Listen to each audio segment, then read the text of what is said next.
Please take a deep breath and close your eyes for just a moment. Try to remember the very specific sound of a heavy rotary dial spinning back on a cold plastic telephone, or perhaps the comforting aroma of rich cocoa simmering on a gas stove on a rainy afternoon. We are journeying back to the Netherlands of the 1970s. It was a time of undeniable charm, where everyday life was woven with beautiful, simple rituals that we all took for granted. Today, we are going to dust off 20 incredible details of our daily lives from that golden era, little pieces of our shared history that we have somehow forgotten. These were the sights, the sounds, and the textures that made our houses feel like true homes. And make sure you stay with me until the very end, because the final memory we will revisit is a quiet evening ritual that is guaranteed to bring a tear of sweet nostalgia to your eyes. Before we begin our journey, let us remember how time itself felt differently back then. In the 1970s, the hours seemed to stretch out like a long, peaceful country road. We did not rush through our days with our eyes glued to glowing screens, desperately chasing the next fleeting distraction. Instead, we knew the profound value of patience. We waited for our favorite television show to air, we waited for the mail carrier to bring a handwritten letter, and we waited for the kettle to boil. People often say that without modern technology, our lives must have been empty, but the absolute opposite is true. Our lives were infinitely richer in emotional depth and genuine human connection. We looked each other in the eyes, we engaged in long conversations over the garden fence, and we found immense joy in the physical, tactile world around us. Let us step back into that slower, warmer world together. Let us take a moment to remember the beloved mobile supermarket that drove right into our streets. Close your eyes and see if you can still hear the distinct, cheerful bell echoing through your neighborhood, announcing the arrival of the rolling grocery store. This was not just a convenient vehicle, it was a vibrant lifeline of our community in the 1970s. You would step out of your front door, perhaps still wearing your comfortable house slippers, and walk up the small metal steps into that compact, brightly lit space. The scent inside was unforgettable, a magnificent blend of fresh vegetables, warm bread, and the subtle metallic aroma of the cooling counters. The driver knew everyone by their first name and would greet you with a warm, genuine smile. This was the place where the latest neighborhood news was shared, whispered over heads of lettuce and glass bottles of dairy. We did not rush through massive aisles with oversized shopping carts. We took our time, examining the fresh produce while waiting patiently for our turn at the tiny cash register. It was a daily social ritual that brought the entire street together, breaking the quiet isolation of domestic chores. The rolling supermarket transformed the simple act of buying groceries into a moment of true human connection, a beautiful slice of everyday life that has quietly vanished from our modern streets. Now, let us think about the sacred morning ritual that divided our days with perfect precision. It was exactly 10:30, and no matter what you were doing, the world simply stopped for coffee time. You could hear the rhythmic ticking of the heavy wooden wall clock counting down to this comforting moment. The rich, dark aroma of freshly brewed filter coffee filled the entire living room, a scent so strong and familiar it instantly made you feel safe. Often, a tiny spoonful of dark caramel coloring was added to the filter, just to make the brew look stronger and more robust. But the most memorable part of this ritual was the strict discipline regarding the sweet treats. The beautifully decorated tin box was opened with a soft click, and the plates were passed around. You were allowed to choose exactly one cookie, perhaps a spiced biscuit, or a buttery round treat. Once everyone had their single portion, the lid was firmly placed back on the tin, and it was put away in the cupboard. There was no endless snacking, no indulgence. It was about appreciating that one perfect flavor alongside the bitter, hot beverage. We sat in our armchairs, stirring our cups with small silver spoons, listening to the clinking sound against the porcelain. It was a beautiful lesson in modesty and mindfulness that we practiced every single day. Can you still feel the substantial weight of the heavy, state-owned telephone sitting on the hallway table? In those days, a telephone was not something you carried in your pocket. It was an important piece of furniture, usually rendered in deep olive green or stark industrial grey. You did not even own it, you rented it from the National Postal Service. Making a call was an incredibly deliberate act. You had to physically engage with the machine, placing your index finger in the round hole of the rotary dial, pulling it all the way to the metal stopper, and releasing it. The sound of the plastic dial whirring back into place was a mechanical symphony, a ticking countdown to human connection. You had to memorize the numbers of your loved ones, holding them safely in your mind rather than in a digital list. The cord attached to the handset was thick and coiled, and as you paced the hallway, whispering secrets or laughing loudly, the cord would stretch and inevitably tangle into impossible knots. We never felt impatient waiting for a call to connect. When the heavy bells inside the machine finally rang, it was an event that commanded the attention of the whole house. That heavy, immovable object taught us that true communication requires effort, patience, and a dedicated place in our homes. Let us bring back the memory of a crisp Sunday in 1973, a day that felt entirely surreal and wonderfully quiet. The world was gripped by an oil crisis, and the government mandated car-free Sundays. Imagine walking out of your front door and hearing absolutely nothing but the wind in the trees and the distant laughter of children. The normally roaring highways and busy city streets were completely stripped of automobiles. Instead of the heavy smell of exhaust fumes, the air was filled with the crisp scent of autumn leaves and fresh rain. Entire families took to the asphalt, children strapped on heavy metal roller skates over their shoes, the steel wheels grinding loudly against the silent roads. Bicycles dominated the fast lanes, moving in slow, relaxed swarms. People walked their dogs right down the center of the largest intersections. It was a massive, unexpected playground that brought a strange sense of peace to our usually frantic lives. Neighbors who usually only waved from behind steering wheels were now walking side by side, sharing thermoses of hot coffee on the concrete medians. We thought it was a terrible inconvenience at the time, but looking back, those empty, quiet roads gifted us moments of profound freedom and community that we never experienced again.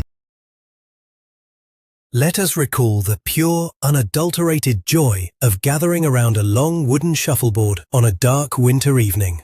The game was an absolute staple in every household, a centerpiece of birthdays, holidays, and cozy weekends. Before the game could even begin, there was the essential ritual of preparation. Someone would sprinkle a fine layer of white talcum powder over the smooth wooden surface, creating a scent that instantly meant it was time for fun.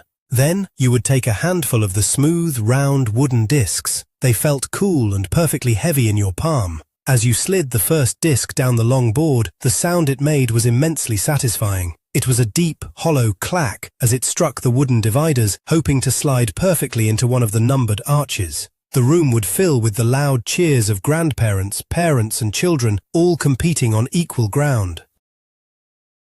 There were no flashing lights, no digital scoreboards, just the pure physics of wood sliding on wood. The tension would rise as the discs began to pile up, blocking the entrances, requiring a perfectly aimed shot to clear the path. That long wooden board was more than just a game. It was a bridge across generations, teaching us how to win with grace and lose with a laugh. Let us transport ourselves to a freezing winter night, walking up the wooden stairs to a bedroom that had absolutely no central heating. The air in the hallway would hit you like a wall of ice, and you could almost see your breath in the dark. But you carried with you a heavy, precious source of comfort. It was the traditional hot water bottle, made of thick, ribbed metal or heavy rubber. Earlier in the kitchen, you had stood by the stove, listening to the shrill whistle of the kettle, carefully pouring the boiling water into the narrow neck of the bottle, watching the steam rise into the air. To protect your skin from the intense heat, the bottle was wrapped in a hand-knitted woolen cover, often smelling slightly of damp wool and old lavender. You would slide this magical, heavy object between the freezing, stiff cotton sheets just a few minutes before getting into bed. When you finally slipped under the heavy pile of wool blankets, your toes would instantly seek out that concentrated pocket of warmth. The contrast between the freezing air on your face and the radiating heat at your feet was one of the most comforting sensations of our youth. It was a simple, rudimentary way of surviving the winter, but it gave us a deep appreciation for the luxury of warmth. Do you remember the quiet dedication we put into saving the small rectangular stamps from our packages of coffee and tea? This was not a quick digital transaction. It was a long physical commitment to a future reward. Every time a package was opened, you would carefully take a pair of scissors and cut out the precious seal, making sure not to tear the edges. You would lick the back of the small piece of paper, tasting that distinctly bitter glue, and press it firmly into the pages of a small designated booklet. The booklet lived in a kitchen drawer, slowly filling up over months and sometimes years. It was a collective effort. Grandmothers, aunts, and neighbors would exchange stamps, helping each other reach their goals. And what were those goals? We dreamed of a new set of porcelain cups, a shiny silver spoon, or perhaps a beautiful new tray. When the booklet was finally full, turning its thick, crinkly pages was incredibly satisfying. You would take it to the special redemption store, feeling a profound sense of achievement as you traded pieces of paper for a beautifully crafted item that would sit proudly in your living room for decades. It taught us the immense value of patience and the sweet reward of saving little by little. Think back to the magic of the glowing television set in the corner of the living room, a heavy box of wood and glass that commanded our complete attention. We only had 2 national channels to choose from, which meant the entire country was watching the exact same thing at the exact same time. When a beloved program about a charming, slightly rebellious vagabond and a stern but kind-hearted local police officer came on, the streets outside would turn into ghost towns. The whole family would gather on the couch, illuminated by the flickering, bluish light of the black and white tube. The tea was poured, a single biscuit was served, and complete silence was demanded. We laughed at the simple, innocent humor, entirely captivated by stories that were slow, theatrical, and deeply human.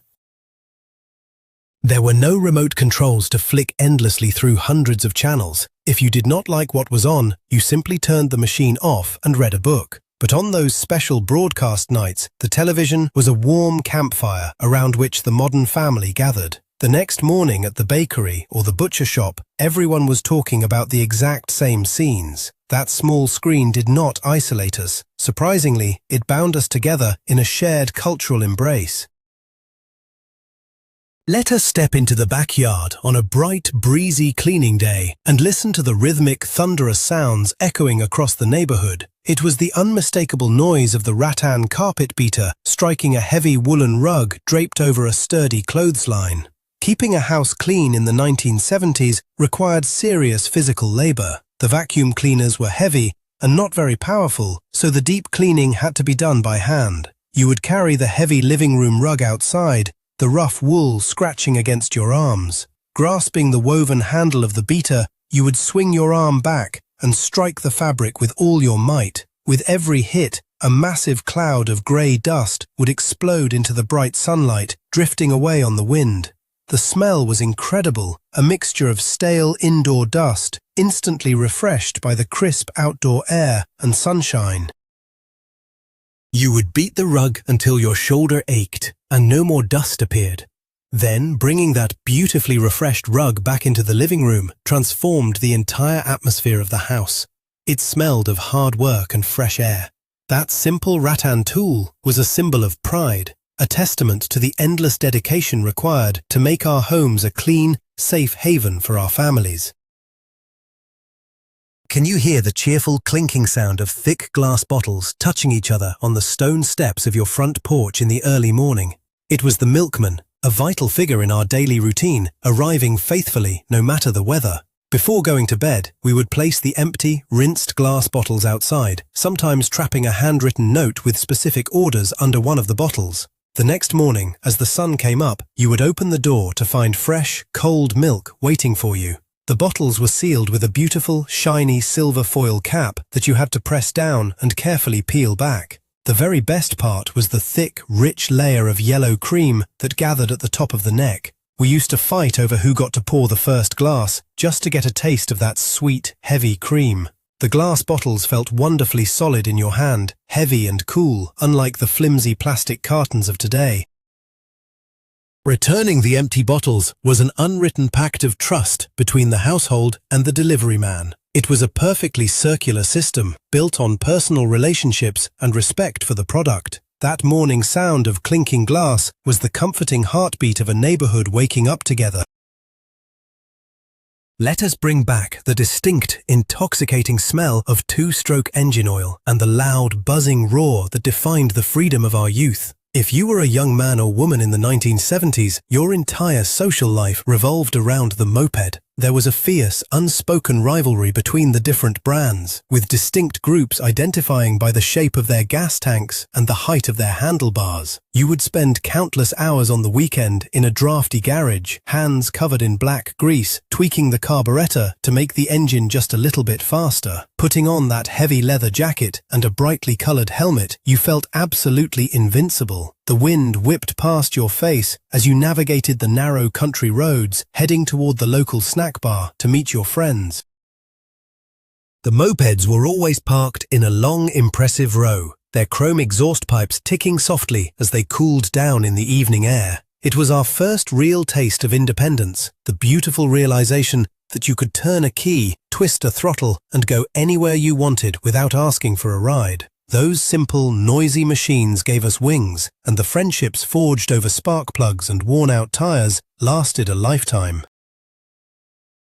Think back to the immense tension and magical atmosphere of a dark December evening, waiting for the arrival of the holy man with the white beard. The living room was fiercely heated, and the air was thick with the spicy, warm scent of baked gingerbread and fresh mandarin oranges. We did not have mountains of expensive plastic toys. The true magic lay in the anticipation and the incredible creativity of the handmade surprises. We spent weeks in our bedrooms, armed with cardboard, glue, and paint, crafting elaborate disguises for the simple gifts hidden inside. We sat in a circle, nervously waiting, until suddenly a loud, terrifying knock struck the front door, followed by a shower of small, hard, spiced cookies thrown across the wooden floor. When the door opened, there was only the cold winter wind and a heavy, rough burlap sack waiting on the threshold.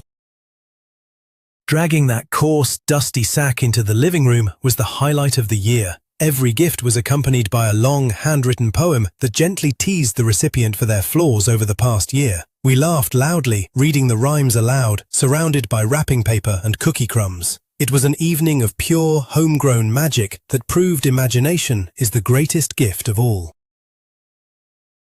Let us revisit the exhausting but deeply satisfying ritual of doing the laundry, a task that often consumed the entire day. Monday was universally known as wash day. The utility room smelled powerfully of thick green soap and hot, damp cotton. Before the modern washing machines did all the work, we relied on heavy, terrifying contraptions. Taking the soaking wet, incredibly heavy cotton sheets out of the wash, you had to feed them carefully through the wooden rollers of the wringer. You turned the heavy iron crank with your right arm, watching as the rollers squeezed a waterfall of grey water out of the fabric. You had to be incredibly careful not to catch your fingers in the mechanism. Then came the centrifuge, a loud, shaking metal cylinder that spun so fast it felt like it might take off through the roof. You had to pack the wet clothes perfectly evenly, or the machine would rattle violently across the stone floor. Taking the damp, flattened clothes outside to hang on the line, feeling the crisp wind take hold of them, was a moment of true victory. The physical effort made the smell of fresh, sun-dried sheets on your bed that evening feel like a well-earned luxury that modern convenience can never truly replicate. Do you remember the beautiful simplicity of the minimalist wire shelving units that decorated almost every living room wall? They were a stunning display of modern Dutch design, consisting of slim, black metal frames holding up thin metal shelves painted in blind, primary colors like sunshine yellow, vibrant red, and deep blue. Hanging them up was an event, finding the perfect spot against the heavy patterned wallpaper. These shelves were not built to hold massive encyclopedias or heavy boxes. They were delicate stages for our most treasured, fragile belongings. You would carefully arrange a few paperback books, a small, vibrant green houseplant, and perhaps a beautifully framed photograph. Dusting those shelves required a gentle touch, carefully lifting each object to wipe the smooth painted metal underneath. They represented a shift toward a modern, airy aesthetic, clearing the heavy, dark wooden furniture of the past to let light into our homes. Every time you walked into the room, your eyes were drawn to those floating pops of color. They were cheap, cheerful, and perfectly functional. Those simple wire shelves taught us that beauty does not have to be heavy or expensive. It just needs a little bit of color and a thoughtful arrangement. Let us recall a sudden moment of panic that we all experienced during the cold winter evenings. You would be sitting comfortably on the sofa, engrossed in a magazine or watching television, when suddenly, with a loud metallic click, the warm glow of the gas heater completely vanished. The room temperature would instantly begin to drop. It was the gas meter demanding its payment. You had to frantically search through the kitchen drawers in the dark for a very specific, specially minted coin, the only thing that could bring the heat back. Finding it felt like discovering a piece of gold. You would run to the hallway, open the small wooden cabinet, and insert the heavy metal coin into the cold slot of the meter. You turned the heavy brass dial, and with a satisfying clatter, the coin dropped into the belly of the machine. Almost immediately, you could hear the soft, rushing sound of the gas flowing back into the pipes. Running back to the living room, you lit the heater, watching the blue and yellow flames roar back to life, casting dancing shadows on the walls. That mechanical exchange made us acutely aware of the energy we consumed. Warmth was not an invisible, endless right. It was a physical commodity that we bought, coin by heavy coin. Think about the pure, uncomplicated joy of our daily breakfast, a ritual that remains unique to our corner of the world. The table was set with heavy plates and a beautiful floral cloth. The centerpiece was always a thick, hearty loaf of freshly baked brown bread, crusty on the outside and wonderfully soft on the inside. You would take a sharp knife and cut a thick slice, placing it carefully on your plate. The secret to the magic was the butter. A thick, generous layer of real, salty dairy butter spread evenly to the very edges of the crust. Then came the cardboard box filled with tiny, beautiful chocolate sprinkles. You would tilt the box, and the sound of 1,000 little chocolate pieces raining down onto the buttered bread was absolute music. You patted them down gently with the flat of your knife, making sure they stuck firmly to the butter. Taking that first bite was heaven. The incredibly satisfying crunch of the chocolate, melting instantly against the salty butter and the soft, earthy bread, was a culinary masterpiece. It was a moment of childlike joy permitted for adults, a sweet, dark and crunchy start to the morning that made waking up on a gloomy, grey day absolutely worthwhile. Let us journey to the end of April, celebrating the birthday of the Queen with an explosion of bright orange and unbridled neighborhood joy. The streets were transformed into vibrant playgrounds, decorated with hundreds of fluttering orange flags crisscrossing above our heads. There were no massive commercial music festivals. The celebration was beautifully intimate and completely local. The highlight of the day was the traditional games organized on the sidewalks. Children and adults alike stood in lines with their hands tied behind their backs, wearing blindfolds, trying desperately to bite into a thick slice of spiced cake dangling from a thin string. The laughter of the crowd was infectious as faces were covered in sweet crumbs. We hopped in rough burlap sacks, racing down the cobblestones, falling over and bruising our knees without a single complaint. Neighbors brought out folding tables, selling old books, handmade crafts, and cups of weak, sweet lemonade. The local brass band marched through the street, their heavy instruments gleaming in the spring sunshine. It was a day where social barriers completely dissolved. We celebrated not with expensive tickets, but with shared silliness, proving that the strongest communities are built on simple games and shared laughter. Do you remember the beautiful, shining metal kettle resting permanently on the gas stove, an object that commanded the rhythm of our afternoons? Before the era of silent plastic electric water boilers, boiling water was an audible, dramatic event. You would fill the kettle with cold water, feeling its solid, comforting weight, and place it over the blue ring of the gas flame. Then you waited. It started with a low, gentle hiss as the metal heated up. Slowly, the water began to rumble, a deep vibration you could feel through the floorboards. Then, the small metal cap on the spout began to rattle. Finally, a high, piercing whistle erupted, filling the entire house, demanding immediate attention. You would rush to the kitchen, quickly turn off the gas, and the sudden silence that followed was incredibly peaceful. Lifting the steaming kettle, you poured the boiling water into a delicate porcelain teapot, watching the dark brown tea leaves swirl and dance inside. The handle was always slightly too hot, requiring a knitted potholder. That loud, demanding whistle was not an annoyance. It was a cheerful announcement that it was time to rest, time to sit down, and time to pour a cup of warmth. Let us gaze upon the iconic, magical cocoa tin that sat proudly on the top shelf of the kitchen cupboard. It was a beautifully designed metal box, featuring the image of a nurse in a classic uniform. But the magic lay in what she was holding. She held a tray, and on that tray was the exact same tin, with the exact same nurse, holding the exact same tray, disappearing into infinity. As a child, you could stare at it for hours, trying to see how deep the endless picture went. But the true comfort was what was inside. On a rainy, windy afternoon, when you came home completely soaked from a long bicycle ride, this tin was your salvation. You scooped the incredibly fine, dark brown powder into a mug, mixing it with a tiny bit of cold milk to form a thick, dark paste. Then, the boiling hot milk was poured over it, transforming the paste into a rich, frothy, heavenly drink. The smell of that pure, bittersweet chocolate warming up the kitchen was the ultimate antidote to the cold Dutch rain.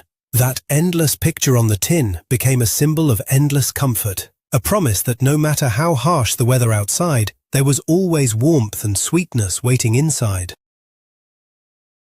Finally, let us remember the quiet, personal moment that brought the busy week to a gentle close. It was the moment the latest issue of the famous weekly women's magazine dropped through the mail slot, landing softly on the doormat. Picking it up, you were greeted by the incredibly distinct smell of fresh, glossy ink and slightly rough paper. This was a dedicated moment of peace for the hard-working mothers and grandmothers of the 70s. When the dishes were finally washed and the house was quiet, you would sink into your favorite armchair with a cup of tea and open the pages. You read the heartfelt short stories, carefully studied the intricate new knitting patterns, and absorbed the advice columns that felt like they were written by a wise neighbor. It was a window into the wider world, tailored perfectly for the Dutch household. But the journey of the magazine did not end there. When you were finished, you did not throw it away.